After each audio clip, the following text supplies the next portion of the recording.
Alhamdulillahirabbil alamin. Alhamdulillahilladzi bi ni'matihi ala salihat. Allahumma shalli ala Muhammad wa ala ali Muhammad kama shallaita ala Ibrahim wa ala ali Ibrahim innaka Hamidum Majid. Bapak Ibu dan Rama, semangat lagi ke hari tanpa kita tahu tinggal. Bapak Ibu dan Rama, alhamdulillah, mudah-mudahan menjadi drama di dunia Allah diangkat banyak orang di hari ini.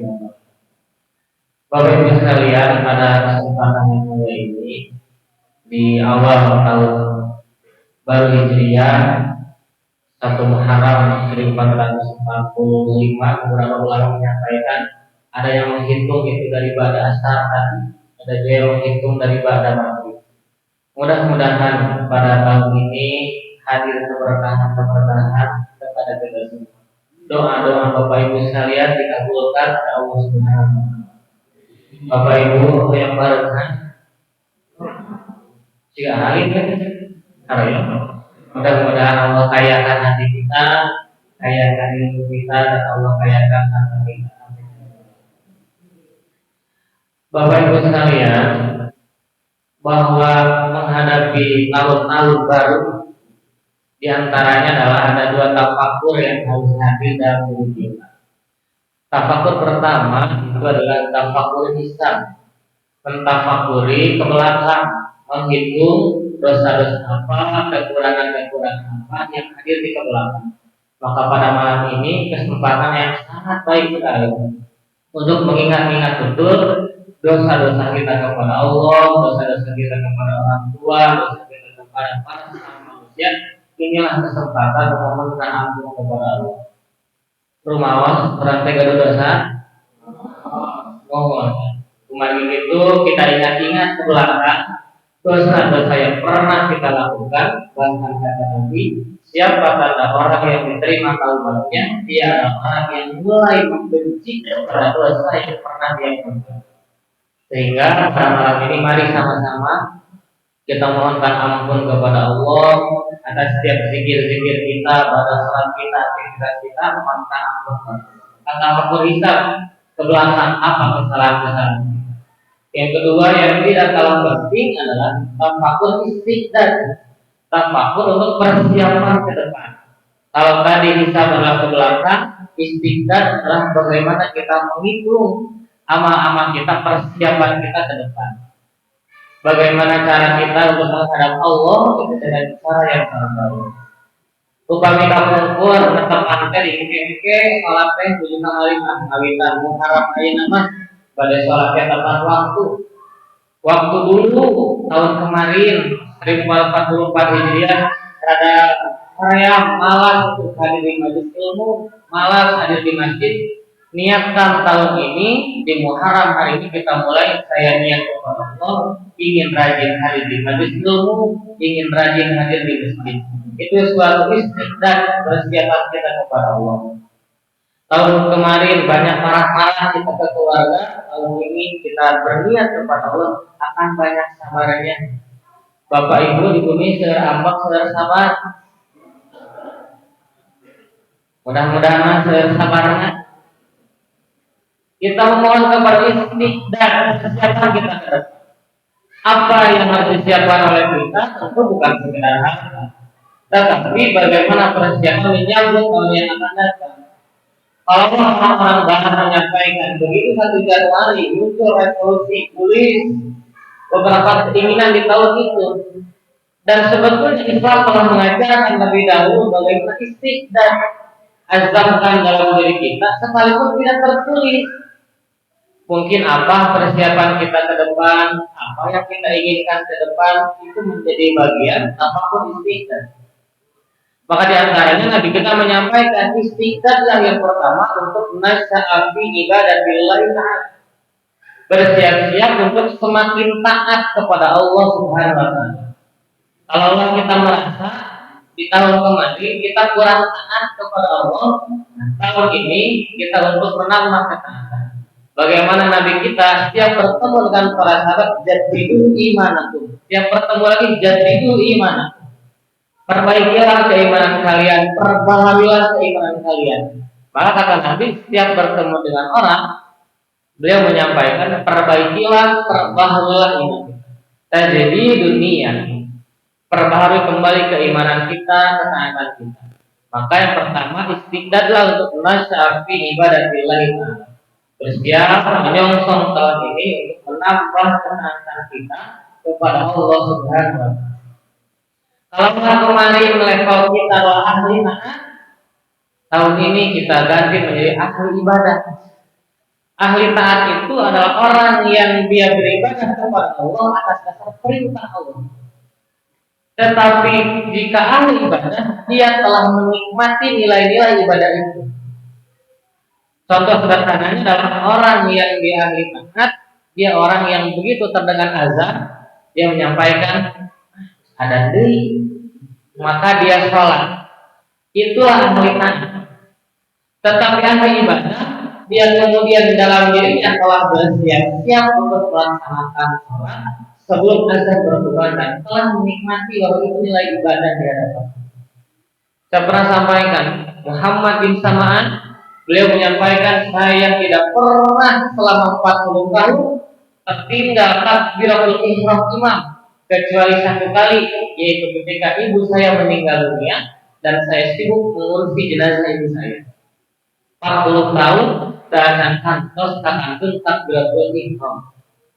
Orang mah cara imam lagi cahaya, cara bagi adan, cara koma. Maka kita naik level nasyafi ibadah lain, menikmati menjadi ahli ibadah. Jika level kita kemarin adalah ahli taat, kita naikkan level kita menjadi ahli ibadah, menjadi saya perlu untuk beribadah kepada Allah. Kalau ahli taat bisa jadi Allah yang perlu kepada kita. Kita merasa sholat kita untuk Allah, kita merasa ibadah kita untuk Allah. Padahal Allah disembah atau tidak, Allah adalah Maha Agung di hadapan kita semua. Maka istiqdad pertama, nasyafi ibadah lain. Tapi pun sekalian, karawitan ayeuna teh nu di tanah suci alami, tanah beus tinggal di Ampera gitu ya. Beus nu nembeui di tanah suci. Apa harapan mereka yang berangkat? Tidak lain harapannya menjadi al-mabrur, yaitu kebaikan yang diterima oleh Allah. Bisa atau tidak bagi kita yang misalkan Allah belum berikan kesempatan kepada kita untuk berangkat ke tanah suci, kita pun bisa mengatakan al-mabrur. Sebab letak al-mabrur bukan di sana, tetapi al-mabrur ketika pulang lagi ke tempat dia berasal. Para ulama menyampaikan apa tanda al-mabrur? Yang pertama adalah az-zuhdu fi taat. Sami sareng tadi, nambah taat kepada Allah. Berubah kehidupannya ketika di masyarakat, rajin beribadah kepada Allah, salat tidak pernah tertinggal, itulah tanda al-mabrur. Sekalipun Allah belum memberikan kesempatan kita untuk berangkat ke tanah suci, tapi untuk az-zuhdu fi taat ini bisa kita lakukan. Yaitu merubah dari kemarin hijrah, kalau hijrah itu berubah kita menjadi lebih baik lagi di hadapan Allah dalam segi hal apapun.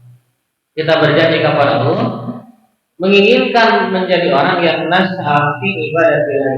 Semakin rajin kita beribadah kepada Allah.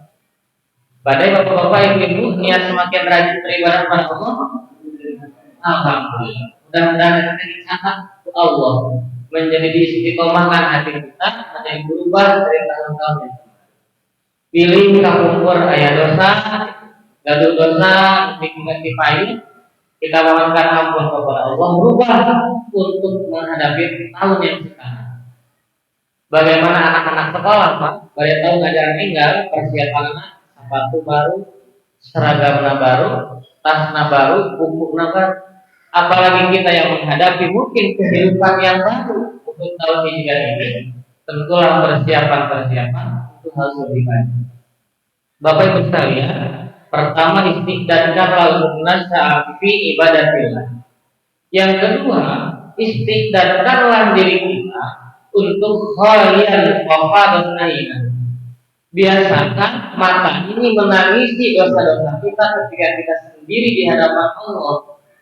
Umar bin Khattab segagah-gagahnya beliau, bahkan jangankan manusia, iblis pun takut kepada beliau. Pengasal Umar teh iblis karena memiliki rasa kedekatan yang dekat dengan Allah, sehingga Allah mengaruniakan hikmat kepada diri.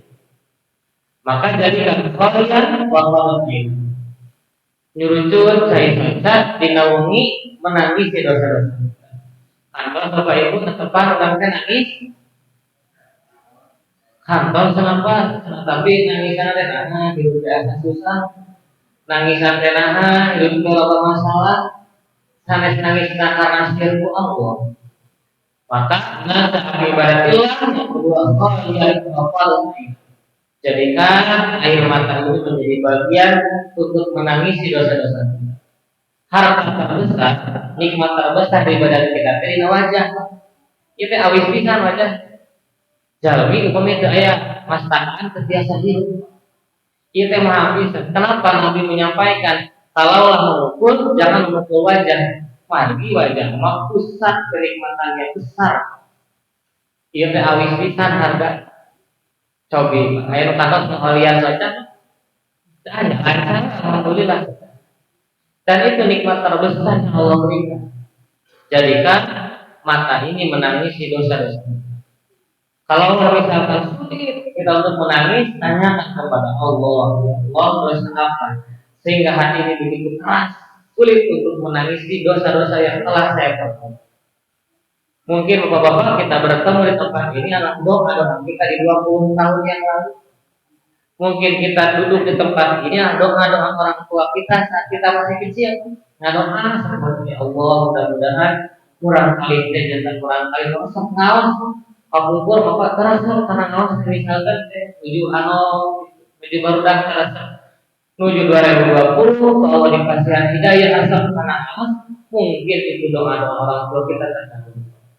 Kita berdoa Allah tunjukkan jalan yang benar ke mana.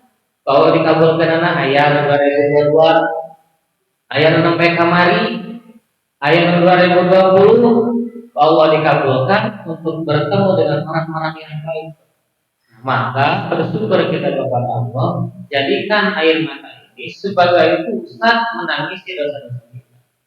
Bapak-bapak kalau menangis, bapak-bapak punya pengalaman apa? Mun pamagar gitu nya bapak-bapak mentara nangis kita sangatnya karya. Upami orang kali nangis tapi pengalaman Pak pamagar mah baca. Tetapi kalau orang tua upami nangis tapi pengalaman iya kan. Seperti merlambai mulut. Kenapa? Karena setiap kita bapak-bapak, ibu-ibu sadar betul dari mana sumber dosa. Ibu-ibu mah sumber dosa di mana Pak? Video. Kamu gak mati mana sebenarnya video. Pokoknya nama bapak-bapak, ibu-ibu malah kalimat keluar Bu, apa itu atas saya? Buka dosa.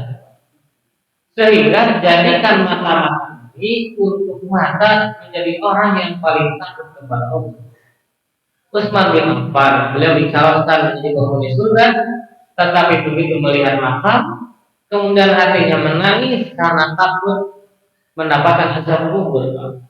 Bagaimana hati kita ketika lalu lalang lewat rumah melihat rumah doa pun tidak ada hilang dengan bagaimana orang-orang terdahulu begitu melihat kuburan tertanam dalam dirinya itu bahwa keimanan yang sangat tinggi, dia takut meninggal dalam keadaan bermaksiat dan keimanan itu perlu ditanam.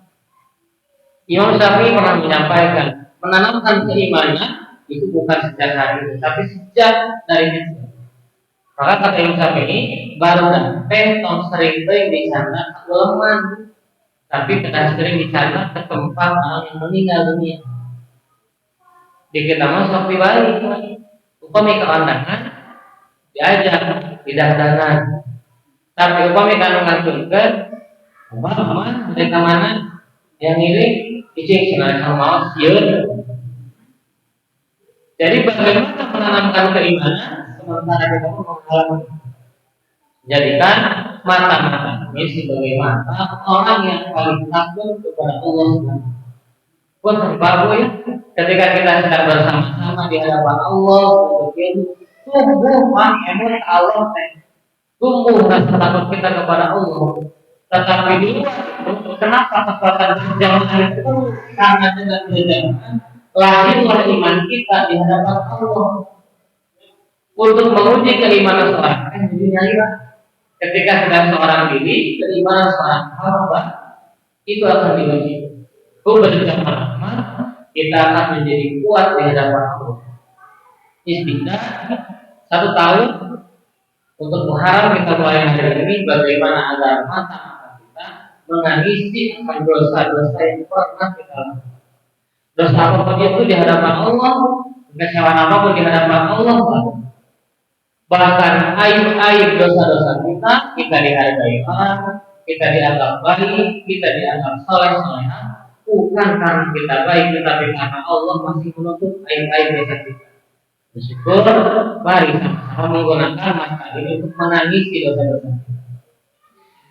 Satu adalah menambah istiqdah, rajin beribadah kepada Allah. Yang kedua, mari melatih diri untuk menangisi dosa-dosa yang pernah kita lakukan. Yang ketiga, istiqdah di muharram ini menjadikan setiap orang hubban lil iman. Hubban lil iman itu saling berkasih sayang karena iman. Dalam Al-Quran, macam-macam sahabat, macam-macam teman itu banyak. Ada istilah dalam Al-Quran itu kalimatnya ta'arufan. Ta'arufan itu adalah teman seperjuangan yang bertemunya tidak lama. Pernah dinabes, sahanami teh, kenalan, itulah yang dinamakan teman ta'arufan. Ada juga dalam Al-Quran menyampaikan teman itu ta'arihan. Ta'arif itu teman karena faktor sejarah dan faktor geografis. Salebur, sakosan, tatanggi-tatanggian itu adalah teman yang ta'arihan. Sakulibok itu. Ada dalam Al-Quran menyampaikan teman itu dalam kategori ahamiyatan. Ahamiyatan itu adalah teman berdasarkan unsur kepentingan. Ada orang yang kepentingannya dalam bisnis, maka temannya ahamiyatan dalam bidang bisnis. Ada orang yang kepentingannya dalam politik, maka ahamiyatan dalam politik teman. Ada lagi orang yang teman parihan, dia bersama-sama karena dia satu hobi. Ayo karena manu, sadru karena manu, itu parihan. Ada orang yang bersepancing, itu parihan satu. Ada orang yang menggunakan motor gede, saya tahu parihan, teman seluruh. Ada juga dalam Al-Quran disebutkan oleh Allah sebagai aduan, teman tetapi musuh. Payunan mas dari bagian tanpa pengetahuan awal mana, dan itulah yang dikhawatirkan dalam Al-Quran. Tetapi Allah sebutkan satu kalimat yang tidak akan pernah terputus, yaitu teman dengan sifat hubban lil iman. Keenam yang tadi itu hanya bersifat di dunia saja, kepentingan politik beres pertemanan, ta'arihan satu grup beres dina pertemanan, beres lagi dina pertemanan. Kemudian ada al-amalan, teman dalam seprofesi, yang profesinya petani, teman petani. Ada yang profesinya guru, ada yang profesinya pedagang, pebisnis. Keenam hal tadi itu hanya di dunia saja kata Allah. Tetapi yang ketujuh hubban lil iman, dialah yang akan menyampaikan kita, membantu kita di hadapan Allah. Orang-orang dipertemukan warajulani tahaban billahi tama'a alaihi wa tabaraka. Orang-orang yang Allah pertemukan karena kecintaan kepada Allah dan dipisahkan pula karena kecintaan kepada Allah. Jangan rencangan anu sifatna duniawi berhenti. Tapi untuk orang-orang yang bukan beriman, saling mengingatkan, saling mengajar, saling membimbing, itu akan mendapatkan kategori khusus di hadapan Allah. Para ulama kita menyampaikan, kalau ada keluarga yang meninggal dunia, kalau ada tetangga dekat kita yang meninggal dunia, maka takutlah engkau. Sana takut bujuri nampaknya. Tetapi kata para ulama, takutlah engkau kepada Allah saat Allah minta pertanggungjawaban engkau. Sudahkah keluarga engkau dakwahnya dengan Islam yang benar? Sudahkah tetangga engkau yang meninggal engkau ajarkan untuk menuntut ilmu? Sudahkah engkau ajarkan untuk bersilaturahmi? Sudahkah engkau ajarkan untuk sama-sama ke masjid? Sudahkah engkau ajarkan engkau ajak untuk ke majelis taklim?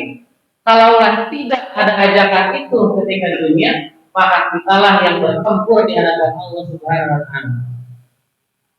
Hubbanil iman adalah saling mengingatkan kepada sesama. Mari dimulai Muharram kita hari ini saling mengajak kepada orang. Ayah mengajak ke masjid, ajak ke masjid. Ada orang yang sedang duduk-duduk, selesai ajak ke majelis taklim. Adapun urusan ikut atau tidak kepada kita, urusan kita. Tugas kita adalah hidayatul irsyad, mengajak, membimbing, menasihat. Untuk urusan ikut atau tidak, itulah hidayatul taufik yang menjadi wilayahnya Allah Subhanahu wa taala. Peryogi eta ngajak. Margi Nabi diberikan sifat oleh Allah azizun alaihi ma anikum harisun. Harisun itu artinya adalah dia memiliki perasaan rasa takut ketika orang-orang tidak beriman kepada Allah. Jatan kedah aya dina hate urang sadayana perasaan tatanggi kulawargi upami beriman ke Allah. Kita saling mengajak. Allah akan tanyakan kepada ngantun teh para ulama sedih. Kalau telah terdakwahi oleh dirinya, maka dia bersedih dalam diri.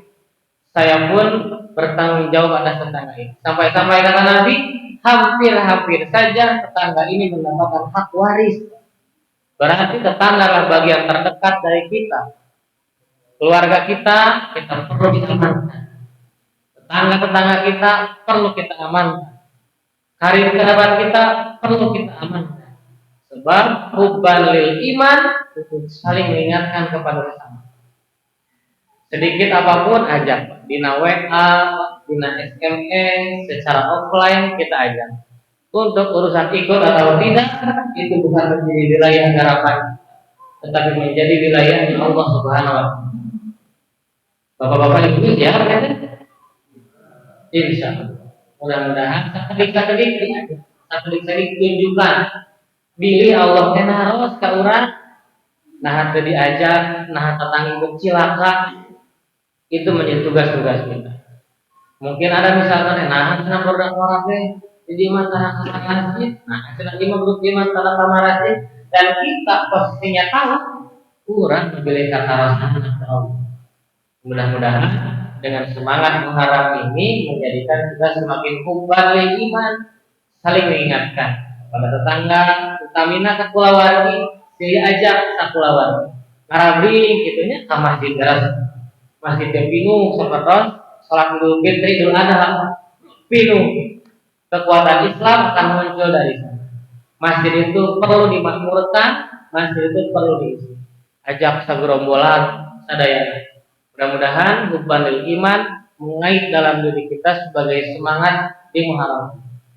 Bapak-bapak ibu sekalian, orang-orang yang baru pulang dari tanah suci mengharapkan itu satu tadi, mengharapkan az-zuhdu fil menambah harta.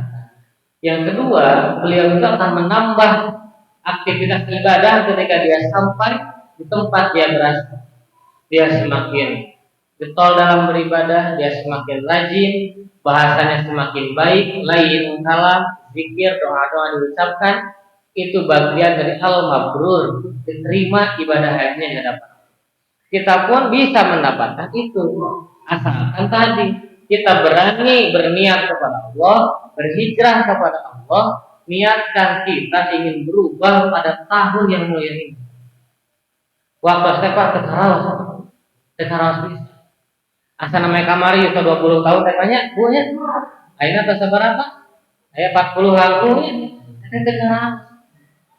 Allah membuat fase-fase umur, kalimat Allah laibun, masa anak-anak bermain. Orang kali alami seperti amang gitu. Mata upami bapak-bapak ibu resep amang kena di masjid lumpatan katanya, eta teh laibun. Resep kena amang. Orang kali makan wae lompatan gitu. Ieu ibu bapak-bapak lompatan ka dieu. Eta teh cocok. Laibun yang kedua walahu. Fase di mana usia muda. Lalu itu ada usia lalai. Kenapa para psikolog-psikolog kemudian menanamkan kepada kita berhati-hatilah terhadap usia muda. Ayat kalimat umi anak-anak teh. Nah, misalnya berdak mata sarola, kenwe wajar dan budak. Nanti sudah usia muda, ada akhlak-akhlak yang buruk. Nah, misalnya berdak orang teh gitunya. Kenwe ada budak orang masak mah. Enggak tersepuh mah. Nah, ini kolot-kolot gitu. Kenwe dari sekolah. Tuh. Di mana letak kita menanamkan hukum? Jangan sampai lahun itu adalah usia kewaspadaan kita. Usia barangkali usia 12, usia 17. Itu adalah usia lahun, usia lalai. Biasana barangkali ngeresep nyawa HP, usia eta. Usia lahun. Laibun walam. Bapak-bapak, ibu-ibu di bumi sok nyerah HP. Upami buka Bogor dipilari casan akan ada apa? Mudah-mudahan mengado. Laibun walau wazinat. Usia wazinat itu usia berhias. Yuswa sabaraha. Yuswa 30, 40. Berhias seperti dangdos, angkat sama mana, update status gitu. Usia zinat adalah usia watafa burun bainakum, usia saling berbangga-bangga harta. Yuswa 40, dugi 60. Rumawi kaya wanita di antara 40, dugi 60. Ayo nyonak mobil 5. Ayo nyonak nyonak ieu. Watafa burun bainakum, usia di mana saling membangga-banggakan. Yang kelima ada usia watakasurun fil amwal wal aulad. Usia fase di mana saling membangga-banggakan anak dan membangga-banggakan cucu. Itu sabar apa? 60 keluhur. Biasa nama. Pendak teh tos tara nyebatkeun hobi aya mah. Cucu tos sabaraha? Barangkali tos sabaraha harus teh gitu. Nah, kita telah masuk pada rentang fase yang mana? Iya, tete karawas waktu. Kata Imam Ghazali bahwa kalimat helaan nafas kita adalah mutiara. Setiap helaan nafas manusia adalah mutiara. Di mana kata beliau tidak mungkin ada manusia yang rela membuang mutiara ke tempat yang buruk. Maka kata Imam Ghazali tidak mungkin ada manusia yang membuang nafasnya ke tempat yang buruk maksiat pada Allah. Iya teh orang sadayana teh nuju nafas. Tapi ia nafasnya dianggap untuk mendekat kepada Allah. Paling rugi kata Imam Ghazali dalam kitab Madarijus Salikin, ketika orang-orang bernafas di tempat kemaksiatan pada Allah, dicatat setiap nafasnya sebagai bentuk maksiat pada Allah. Jamin menuju maksiat, Pak. Nafas terus, eta teh dihitung berapa banyak dia bernafas. Imam Ibnu Athaillah Sakandari dalam kitab Al-Hikam menyampaikan, setiap helaan nafas yang keluar maka berlalu pula satu takdir dalam diri kita. Kita rumah Bapak Ibu kita stok nafas, tanya kita mutiara. Jangan sampai dibuang pada hal-hal yang buruk, pada hal-hal yang berbau kemaksiatan. Yuswa teh tetarawas bisa. Mulai fisik menurun, kegiatan menurun, kapungkur mahalari teh kiat keneh. Ayeuna mah tos gampil capek. Naik tangga sakeudeui tos gampil capek. Apa itulah pesan dari Allah supaya semakin bertambahnya waktu, bertambah ketaatan kita kepada Allah. Jadikan semangat mengharap bukan sebatas kata-kata kita, tetapi tanamkan dalam diri kita menjadi bagian orang-orang yang ingin berubah. Hubban lil iman, mengajak orang untuk mengarahkan kepada keimanan. Ieu teh waktu saya nyorolog pisan, teh karaos. Malamnya ge Pak Idul Fitri ieu teh Pak, malamnya ge teh. Malam ini ge teh karaos. Muharram ayeuna lebat, maka ada satu bulan lagi Muharram itu sebagai bentuk bulan haram. Arba'atun hurum. Setiap pahala dilipat gandakan, setiap dosa pun dilipat gandakan. Bapak Ibu emot kan muka hiji teh naon teh istri dan dadanya? Dosa pura-pura hilang. Istilah yang pertama adalah semakin rajin beribadah pada Allah. Gampang Pak? Gampang dari mana? Yang kedua,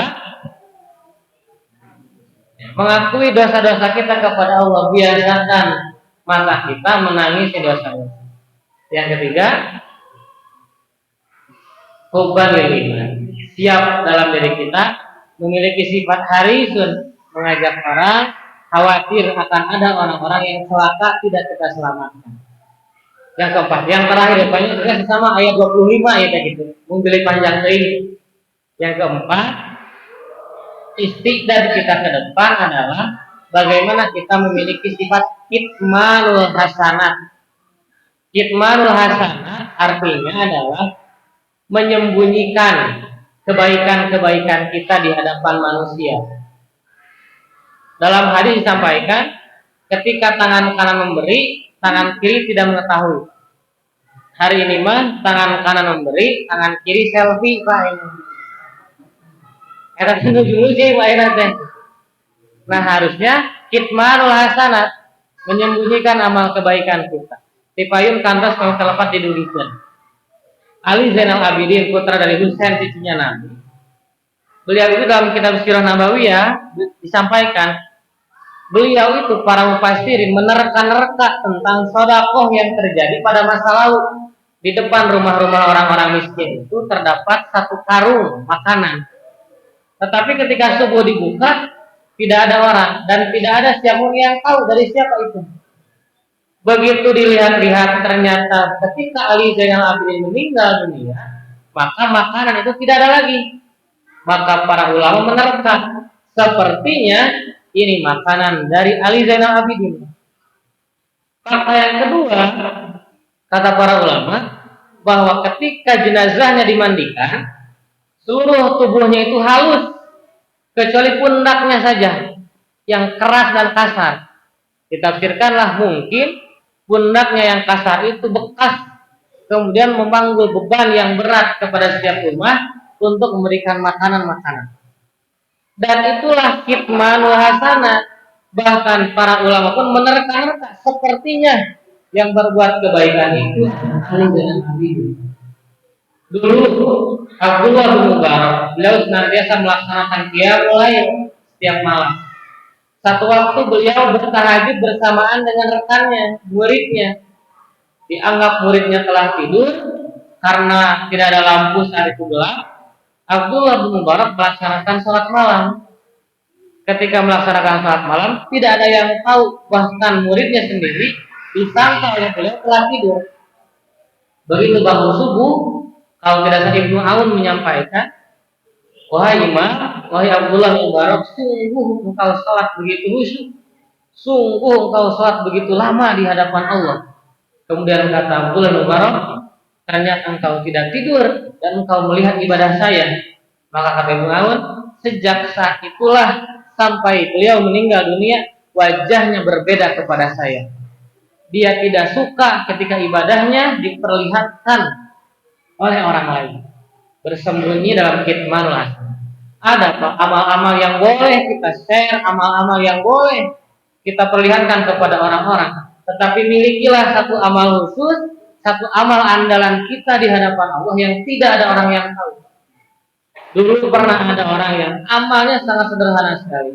Beliau hidup di pinggir masjid, di masjidnya gaduh tangkal, upami garing besok karena teras masjid. Setiap subuh sasapu, sampahnya dimasukkan ke dalam karung, simpan, tak dibakar. Sampai setiap subuh tidak ada lagi kemudian daun-daun yang kering di teras masjid. Amalnya sederhana. Ada lagi orang yang mengambil amal sederhana, merapihkan sandal, gitu. Banyak amal-amalan andalan yang bisa kita lakukan. Ibadah-ibadah kita kepada Allah di malam hari tidak ada orang yang melihat. Maka ibadah terbaik adalah ibadah yang dilakukan ketika kita sedang sendiri. Ibadah-ibadah sunnah. Mudah-mudahan dengan semangat Muharram 1445 Hijriah ini kita menjadi pribadi-pribadi yang memiliki sifat kitmanul hasanah. Dalam hati kita punya satu amal andalan di hadapan Allah yang tidak ada orang yang tahu. Bukan berarti tidak boleh ada amal-amal yang dibukakan, silahkan, tetapi ada amal-amal khusus yang perlu kita sembunyikan di hadapan. Mudah-mudahan Bapak Ibu 4 hal ini menjadi semangat spirit kita Tafakur istiqdad. Tafakur persiapan kita untuk menghadapi tahun 1440 Hijriah. Mudah-mudahan Bapak Ibu tinggal lama sadayana barokah mulawarina, barokah rizkina, barokah pada bulanana, mulawina solih, solihah. Amin ya rabbal alamin. Mugia biasa patepang dari nasana sotos, kapunten bila ayat bahasa kira karena tidak sopan pada benar. Mugia maparin kapunten Allah Subhanahu wa taala. Assalamualaikum warahmatullahi wabarakatuh.